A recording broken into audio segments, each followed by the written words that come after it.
the human's joke and the little girl's vow.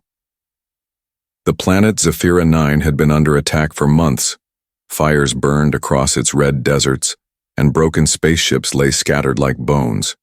It was a war between the Galactic Union and the local Empire of Zephyra. In the middle of all this chaos, a human mechanic named Taro worked with a rescue team. He wasn't a soldier. He fixed engines, repaired drones, and helped civilians escape. Taro had short black hair, oil-stained hands, and tired eyes. He had seen too much destruction, but he still smiled when he could. That's how he survived. One day, while searching the ruins of a broken alien city, Taro heard something. A small cry. Faint. Afraid. He followed the sound and moved aside a heavy metal beam. Beneath the rubble, curled up in a corner, was a little alien girl. She looked no older than 7. Her skin shimmered pale blue under the dust. Her hair was silver, tangled and full of ash. Her eyes glowed softly. Aqua green, full of fear. Taro gently crouched beside her. "Hey, it's okay.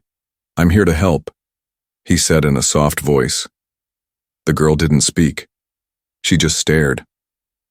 "My name is Taro," he said, placing a small candy bar in her hand. "I won't hurt you." She slowly took the candy. Her tiny fingers trembled. "What's your name?" he asked. After a long pause, she whispered, "Linnae." "Nice to meet you, Linnae." He smiled. "Now let's get you out of here." Taro wrapped her in his coat and carried her through the dust and smoke.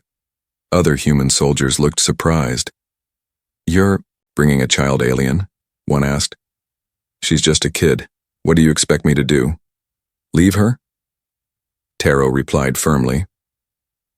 That night, back at the temporary camp, Linnae sat near the fire, holding the candy bar in both hands like it was treasure. She barely spoke, but she always kept her eyes on Taro. He tried to make her laugh. He drew silly faces on old metal plates. He gave her a broken robot arm to play with. He even put a saucepan on his head and pretended to be a robot knight. Linnae didn't laugh, but she smiled a little. Taro saw her smile and said, half joking, "You know, when you grow up, maybe I'll marry you." The soldiers around him laughed loudly. "Oh, the mechanic is getting married to an alien princess," one joked. Taro laughed too. "Well, if she turns out as strong as she looks, she might be the one saving me someday." But Linnae didn't laugh. She stood up, quiet, calm. She walked over to him and placed her tiny hand over his heart. "I will remember this," she said in a soft, serious voice. "I will return. I will become strong, and you will be mine." The laughter died instantly. Even Taro blinked in surprise. He smiled awkwardly. "Okay, little warrior. I'll wait for you." The next day, the human team was ordered to evacuate. The war zone was becoming too dangerous. Taro searched for Linnae but found only a message scratched into the dirt near the fire pit. "Do not forget. One day I will come for you." 15 years later, on a peaceful Earth colony in deep space, Taro now worked as a simple mechanic. The war had ended long ago. People had moved on. Taro never talked about Linnae. Most days he thought maybe she didn't survive. Maybe it was just a moment. Maybe she forgot. But one cold morning, alarms rang through the colony. A massive alien ship entered orbit, sleek, black, and glowing with energy. Larger than anything ever seen. The name on the side, Royal Vessel of Zephyra. Everyone panicked. News spread fast. Was this war again? But then came the message. "I am Princess Linnae of Zephyra. I come in peace.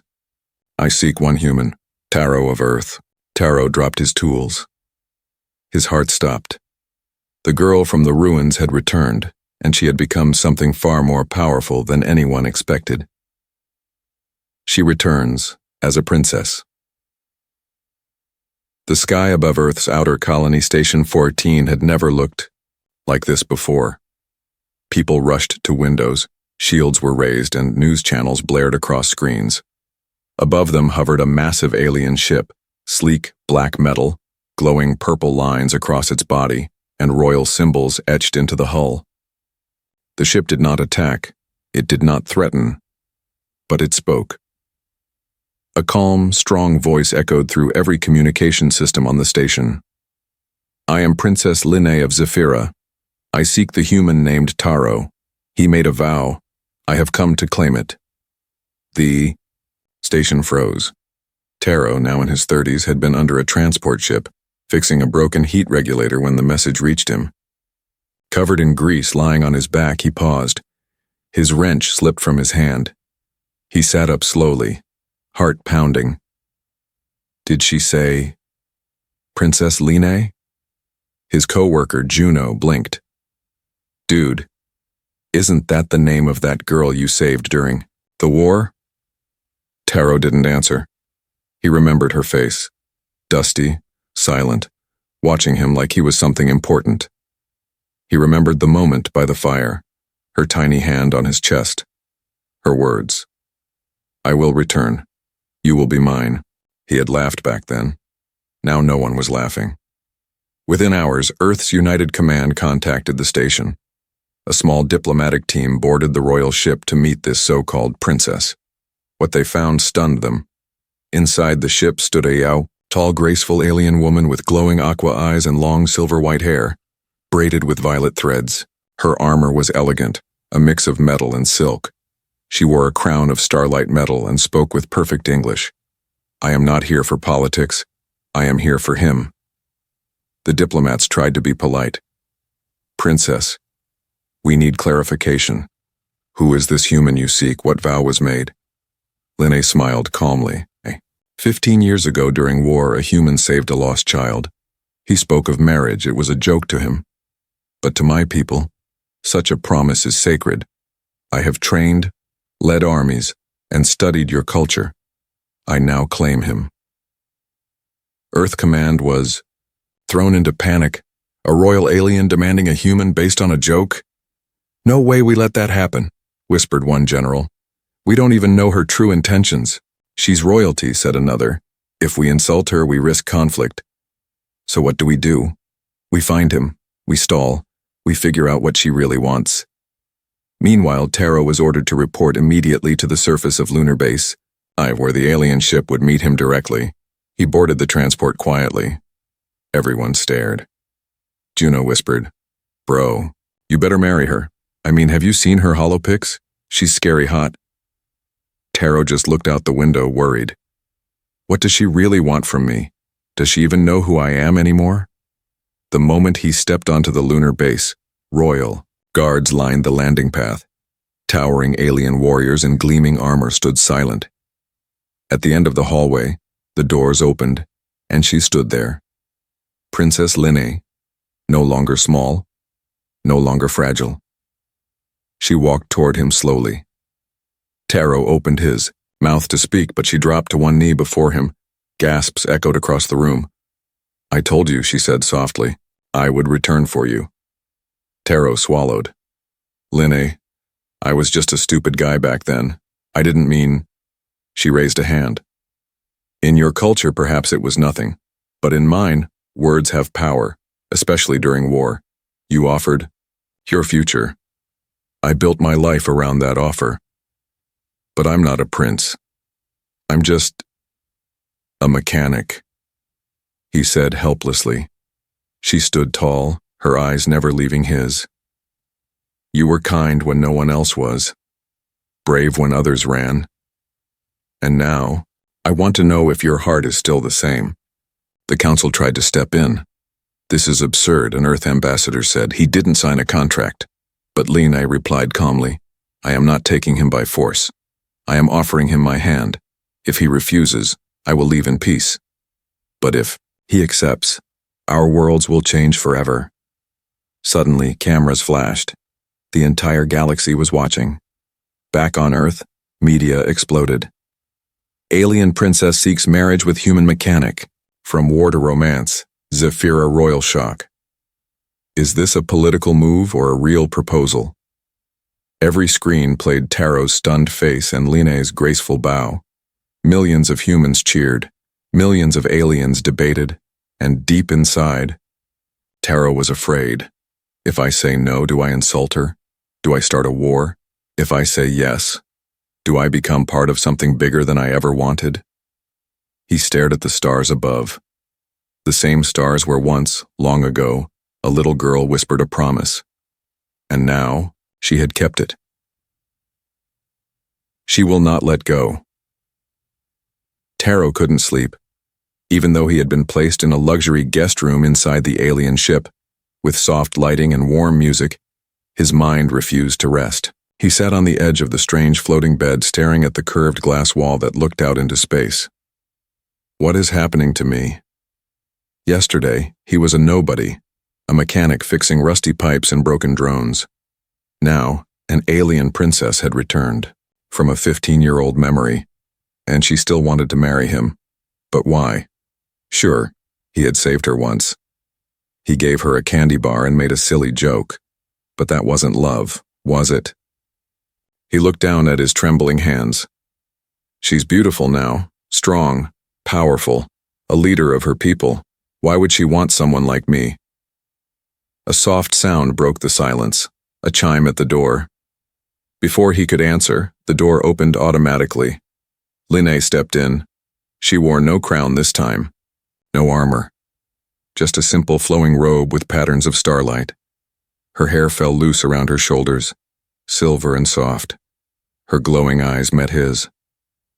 I hope I did not wake you, she said softly. I wasn't sleeping, Taro replied. She sat beside him, not too close. Do you know, she began, I remembered your voice even after all these years. I carried the sound in my head like a song. Taro looked at her in disbelief. Linnae, I don't understand. You became a princess, a leader. You had everything. Why would you hold on to a small joke made by a broken man in a broken world? She turned to him, her voice firm.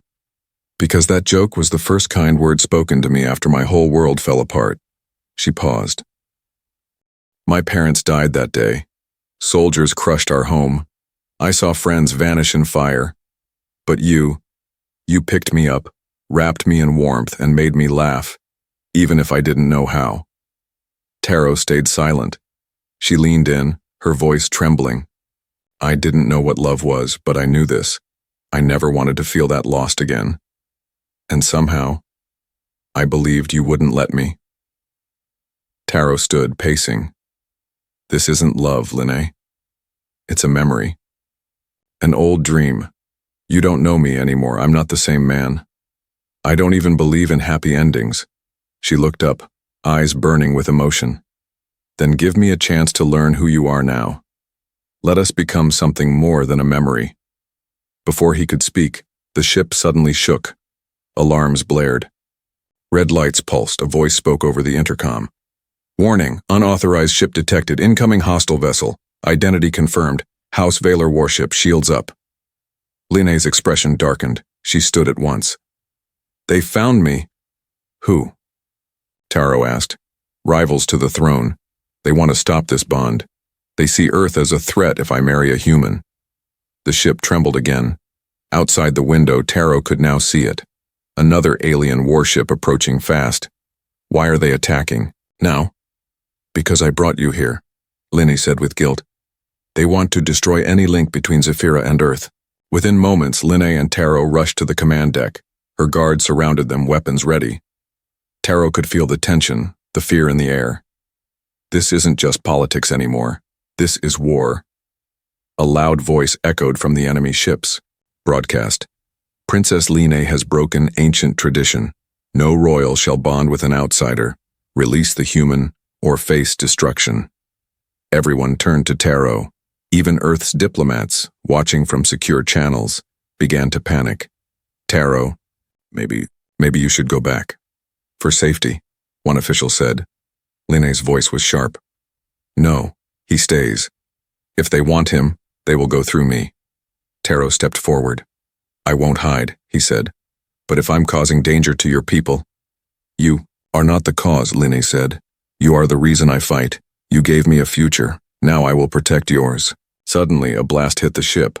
One of the shield generators failed. The enemy was targeting weak points. Your Highness, a guard shouted. We must get you both to the core chamber. It's the safest part of the ship. But Line turned to Taro. Will you trust me? She asked. Taro nodded slowly. She took his hand and teleported them both. They arrived in a glowing chamber deep within the ship. A crystal pulsed at the center, bright, alive. This, Line said, is our hardcore. If we bond here in the sacred light, your life becomes tied to mine. No one will dare attack a royal bond. Taro looked at her, stunned. You're asking me to risk everything, to become part of your world, because of a childhood promise? Touched his face gently. No, I'm asking you because I believe we can write a new future. One where kindness is stronger than power. One where a joke saved a princess. Outside, the enemy prepared one final strike. Inside, two hearts stood together. One human, one alien. As the light grew around them, a decision was made, and the galaxy held its breath. The alien trials begin. The bonding light faded. Silence filled the heart-core chamber. Taro opened his eyes slowly. He felt different. Not in pain, not stronger, but somehow connected. As if Line's presence now echoed inside him, calm like a heartbeat. He looked at her. She was glowing, literally. Her skin shimmered with stardust patterns and her eyes held something ancient. She looked like royalty now. Not by title, but by energy. Taro whispered, What just happened? Line smiled gently. The first stage is complete. You've entered the pact of the stars. But now, she turned serious, you must prove yourself to my people. Before Taro could ask, a sharp vibration shook the chamber. A guard's voice called through the speaker system. The enemy ship has been driven back. Reinforcements have arrived, but news has spread. The high houses are demanding trial of the Union. Taro frowned. Trial of the what? Line's jaw tightened. Ancient tradition. If royalty chooses a partner from outside the empire, they must complete a set of challenges. Not just physical, but emotional, mental, spiritual. Taro raised a brow. So basically, I have to fight for your hand. In front of everyone. She nodded. And survive. Within hours, the royal fleet arrived near Zephyra Prime, the glittering capital planet of Line's empire. A world of floating towers, crystal, cities and rings of silver clouds. Taro stood silently inside his guest chamber, now wearing ceremonial Zephyran clothing, a dark blue robe with gold thread that felt both noble and ridiculous. He looked at himself in the mirror. I was fixing air filters last week. Now I'm about to be tested by an alien empire for a princess's hand. What is my life? The door slid. Open Line entered, her expression softer this time. I'm sorry they demand this, she said. If I could change it, I would. Taro gave a nervous chuckle. I've passed engineering exams and survived plasma leaks. I guess alien trials won't be worse, and right? Line didn't laugh. That made Taro sweat more. The next morning, the grand arena was full. Thousands of alien nobles, soldiers, and civilians watched from above. Their faces unreadable, their minds filled with doubt. A human marrying her? Unthinkable. A voice echoed through the arena. Let the trial of the Union begin. First trial, the Heart of Fire Taro stood at the edge of a glowing lava field. In the center, a small child, a Zephyran boy, cried for help, trapped on a crumbling platform. The challenge? Cross the collapsing stones and rescue the child before the ground melts away. No suit, said the announcer. No tech, just instinct. Taro's heart pounded. He wasn't a hero. He wasn't trained for this. But he saw the child's terrified eyes, and he remembered Line, back then hiding in rubble, looking just like that. He ran, jumped from stone to stone, each one hotter than the last. The lava hissed. His boots smoked. He grabbed the child just before the platform gave way, rolling onto safety, coughing, trembling. The crowd gasped. Some even clapped. Second trial. The mind of Stone Tarot sat alone inside a glowing crystal chamber. Surrounding him were floating stones, spinning with strange alien symbols. A voice spoke. Solve the puzzle in 10 minutes, or be trapped in illusion forever. The puzzle was in a language he didn't understand. His head throbbed, but then he remembered something. Linny had once whispered their numbers to him during a walk, training him casually. He closed his eyes, remembered her voice. Zephyrin 1 is a curve, 2 is a triangle. He began to rearrange. The stones slowly, one moved, then another. Time ticked. With just seconds left, the stones clicked into place. Light exploded. The chamber disappeared. The judges watched in silence. One of them whispered, "Maybe he is worthy." Third trial. The echo of Pain Tarot now stood in front of 3 memory pillars. Each one projected a different part of his past. One showed the war, fire, death, fear. Another showed his lonely days, abandoned by his parents, living alone on Earth's edge. The third showed Linny, young, scared, and innocent, walking away into smoke. A voice spoke. You may destroy one. Forget it forever, but the other 2 will burn deeper in your soul. Tarot stared. Each memory shaped him. Each was painful, but in the end, he chose to destroy the memory of his own loneliness. Why? Because saving someone else's pain is better than forgetting my own. When he emerged from the final chamber, Linné stood at the center of the arena. She looked at him with wide eyes. Tears shimmered, but did not fall. He had passed. He had survived. But he looked different now. His eyes carried depth. His body tired but steady. Linny walked up to him, and without a word, she knelt. Will you accept my hand, not as a prize but as my equal? She asked softly. Tarot knelt beside her. I didn't fight for a crown, he said. I fought for you. Far above, in the highest box, the Empress of Zephyra, Linai's grandmother, rose to her feet. She clapped once, then again. Soon the entire arena stood and clapped, even the nobles who doubted him. The trial of the Union had been won, by a human. But as the cheers echoed, a shadowy figure slipped out from the stands, a rival noble, furious, watching, and whispering, This isn't over. He fights. For her. The palace lights shimmered like stars over the mountain city of Velshara, where the royal celebrations began.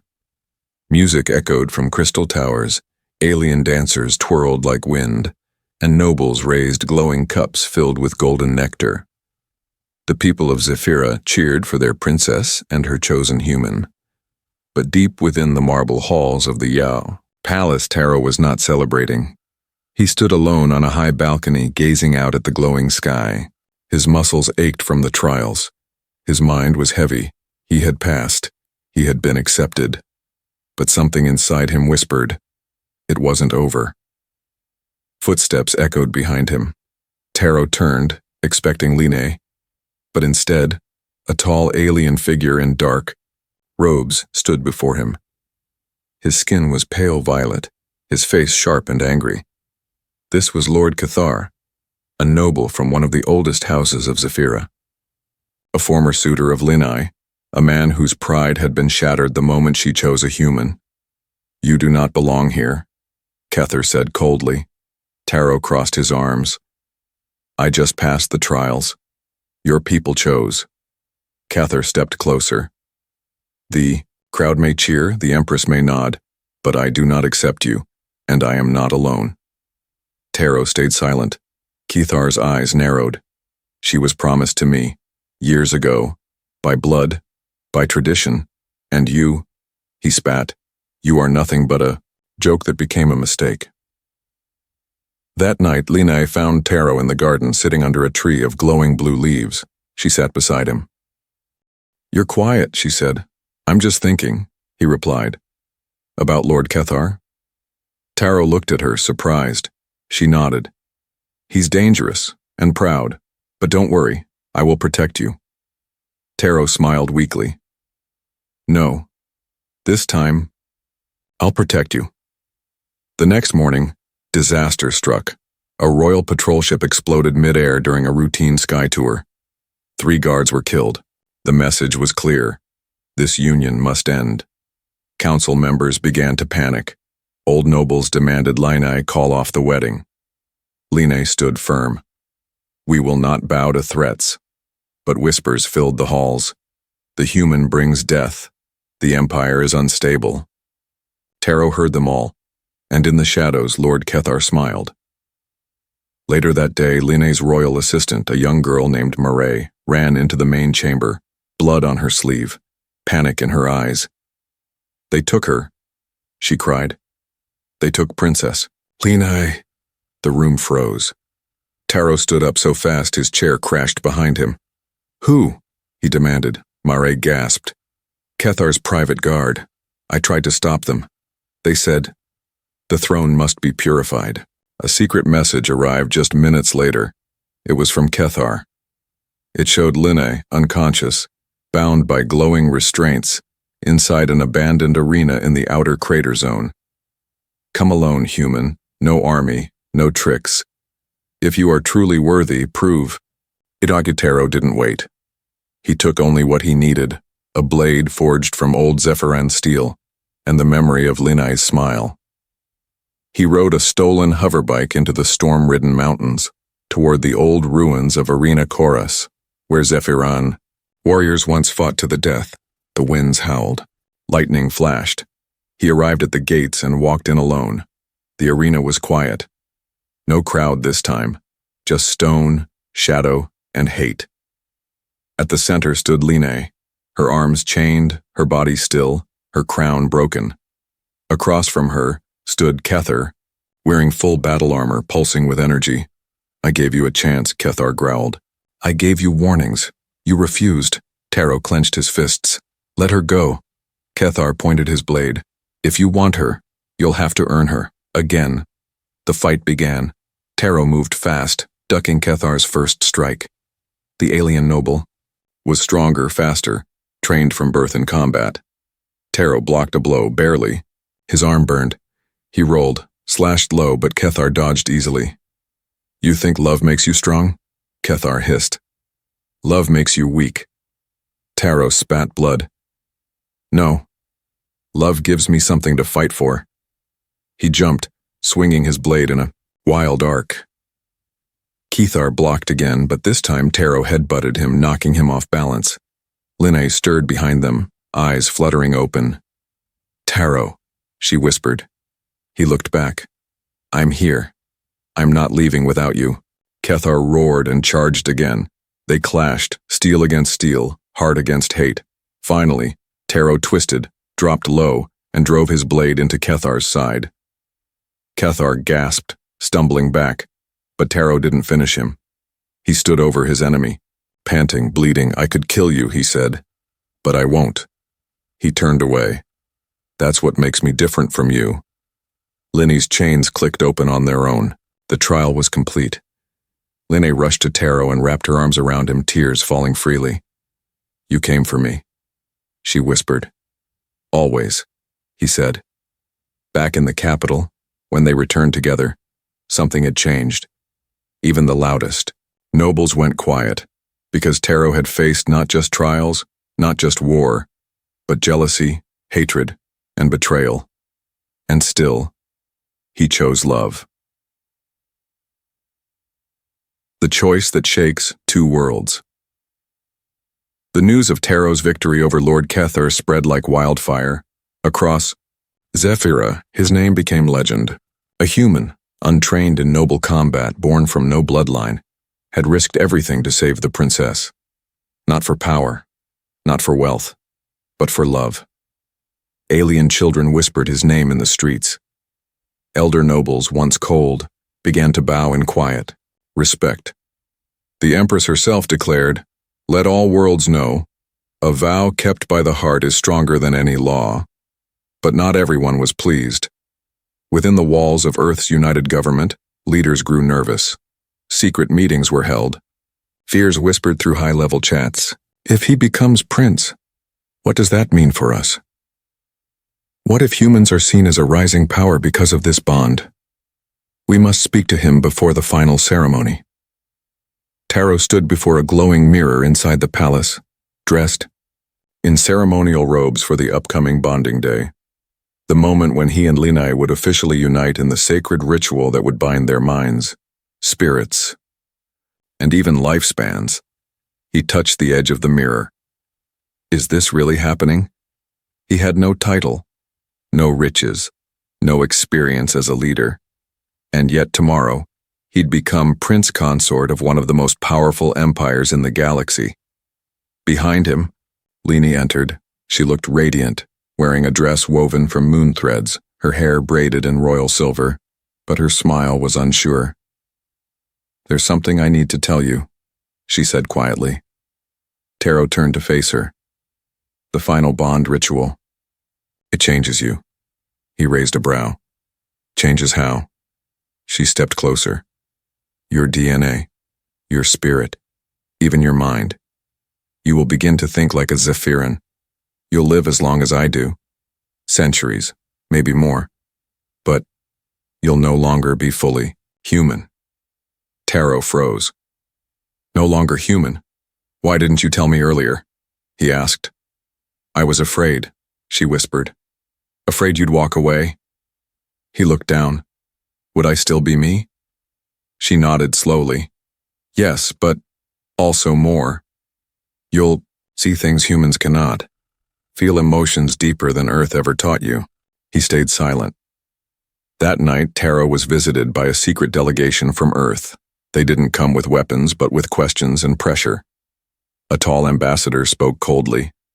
Taro, we understand you're in love, but please consider what's at stake. Another added, if you accept the final bond, you will no longer be recognized as fully human under Earth law. You may never return. A third leaned in. You could end this now. Walk away with honor. No war, no danger. You've already proven yourself. Taro stood still. His heart pounded. Stay and become something new, alien, eternal, or leave and remain human. Alone. The next morning, the Hall of Stars was filled with millions. Broadcasts streamed across galaxies. The moment had come. Taro walked through the crystal aisle toward the center platform where Linai stood, calm, glowing, waiting. The high priest lifted the ceremonial orb. Taro of Earth, do you accept the bond of eternal flame and the responsibilities it brings? Silence filled the chamber. Every noble held their breath. Linai's eyes searched his. And then, Taro spoke. His voice shook, but it was strong. I do not accept it as a title, gasps echoed. Lini's face fell. I accept it as a promise, not to be royal, not to be a god, but to be hers, always, no matter the cost. Linai's breath caught. Taro stepped forward. I am not leaving. I choose you, all of you, even if it changes me forever. The orb glowed. The light wrapped around them, pure, golden, and warm. Their hands touched. Their hearts merged. And in that moment, a wave of energy exploded outward, visible from space, connecting Earth and Zephyra in one heartbeat. Back on Earth, many frowned, but many more smiled. One brave mechanic had just opened a new door for both worlds, from joke to legend. The stars above Zephyra Prime shimmered brighter than usual. Some said it was the bond light, a rare energy created when two souls from different worlds merged in truth. Others believed it was just a cosmic event, but for the people watching, for both humans and aliens alike, it was something far greater. It was a new beginning. Taro and Linai stood together at the balcony of the royal palace. Below them, a sea of beings from every race cheered. Human ships floated alongside alien cruisers in peaceful formation. Flowers rained from the sky. strange glowing petals that sparkled like stardust. Taro held Linai's hand. It felt warm, familiar. But as he looked down at his palm, he noticed something strange. His skin glowed faintly now, not like hers, but close. He was still human, yet not fully. So this is what change feels like. Behind them, the Empress stood with pride in her eyes. The same ruler who once doubted Taro now looked at him as if he were a long-lost prince. From this moment forward, she declared to the galaxy, Taro of Earth is no longer outsider, no longer guest. He is son of Zephyra and, by bond, heir to the twin thrones of Zephyra and Earth. The crowd erupted, but deep in the shadows of the crowd, not everyone was smiling. In the silent, dark corridors beneath the palace, Lord Kethar, defeated but not broken, stood with a hooded figure. His wounds had healed, but his pride, never. They think a joke can become a legend, Kethar growled. Let's see how long legends survive and when war returns. The figure handed him a strange device, a forbidden tech weapon banned across all star systems. The bond made them strong, the figure hissed. But it also made them vulnerable. If we sever it, Kethar's eyes gleamed. She'll feel it. He'll feel it. And their empire will collapse. Back on the surface, Taro walked the royal gardens with Linai. They finally had a moment of peace. Do you regret it? Linai asked softly, her hand brushing the strange blue flowers. Taro smiled. Regret becoming part alien royalty overnight? She raised an eyebrow. He chuckled. I regret not bringing more snacks. She laughed gently. Then her smile faded. Taro, something's wrong. He turned to her. What do you mean? She placed her hand over her heart. I feel something pulling, a disturbance. Before Taro could respond, a sharp pain shot through his chest. He fell to one knee. Linai gasped. Taro! Elsewhere, Kethar activated the device, the Bond Severer, a weapon of ancient design meant to break spiritual connections between bonded minds. Illegal, dangerous, deadly. He smiled cruelly, but as he pressed the final trigger, the device sparked, then exploded in his hands. Screaming, he collapsed. His own bond with Dark Tech now reversed. Back in the palace, Taro gasped and sat up, clutching Linai's arms. The pain faded. Linai's eyes glowed bright. Someone tried to break us, someone used forbidden tech. Taro nodded weakly. But they failed. A royal guard ran up to them. My queen, we found him, Lord Kethar. He's barely alive. Linai stood tall. Put him in the crystal vault.